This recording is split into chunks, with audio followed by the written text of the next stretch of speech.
Hello, আসসালামু আলাইকুম। আশা করি সবাই ভালো আছেন। আপনাদের আমিও ভালো আছি। তো এতদিন ভিডিও করা হয়নি, কাজে অনেক ব্যস্ত ছিলাম যার কারণে। তো আজকে ভাবলাম একটা ভিডিও করি।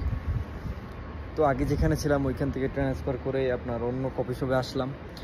আপনার ডিউটিও অন্যরকম, যার কারণে আপনার 2 বেলা ডিউটি। এখন সকালে 6টা থেকে 9টা, আবার বিকালে 5টা থেকে 11টা, এরকমভাবেই যাচ্ছে দিন। তো এখন কিছু একটা কথা বলার জন্যই ভিডিওটা করা। কথাটা হচ্ছে ভাই, বিদেশ জীবন অতটা সহজ না যতটা আপনারা ভাবেন। ঠিক আছে, আপনারা হয়তো ভাবেন যে বিদেশে যাব, টাকা ইনকাম করব ভরপুর। হ্যাঁ ভাই, টাকা ইনকাম করা যায়, বিদেশে এলে আপনার ভরপুর টাকা ইনকাম করা যায়, কিন্তু অনেক কিছু হারানো লাগে।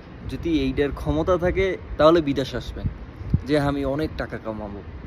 আপনি প্রিয় মানুষ হারাবেন, ভাই বন্ধু হারাবেন, কাছের মানুষজন, সেই স্মৃতি, আড্ডা, সব কিছু হারাবেন। 11 ঘন্টা ডিউটি করবেন, রুমে যাবেন, কয়টা রান্নাবাড়া করবেন, খাইয়ে দিয়ে ঘুমাই যাবেন, আবার পরের দিন সেম। না কোনো বন্ধ আছে, না কোনো আছে। এরকমভাবে শান্তিতে যে কখন কবে ঘুমাইছি তাও মনে নেই। এরকমভাবেই প্রবাস জীবন যাচ্ছে। আর প্রবাসে হয়তোবা আপনার শান্তি লেখা থাকে কপালে। 5 বছর 10 বছর একটা মানুষ একটা কোম্পানিতে ভালো সার্ভিস দেয়, তখন তারপরে আপনার ভালো একটা স্যালারি আসে, ভালো পর্যায়ে যায়। কিন্তু প্রথম অবস্থায় কেউ ভালো থাকে না। আমার চোখে আমি এখন পর্যন্ত কাউকে দেখি। আমি 2 মাস আইছি, আমার ভাইয়ের ছিল এখানে, রান্নাবাড়া করতে হয় নাই, শান্তিতেই ছিলাম। তারপরে হইতে জীবনে স্ট্রাগল শুরু হয়েছে।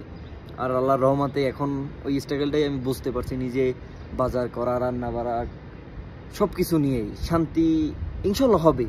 ধৈর্য ধরতে হবে ভাই। বিদেশ জীবনে আসলে অবশ্যই কষ্ট করতে হবে। কষ্ট করলে ওই যে একটা কথা আছে না, কেষ্ট মেলে। তো কষ্ট করে যাই, আল্লাহ তো আছেই, বাকিটা আল্লাহর উপরে।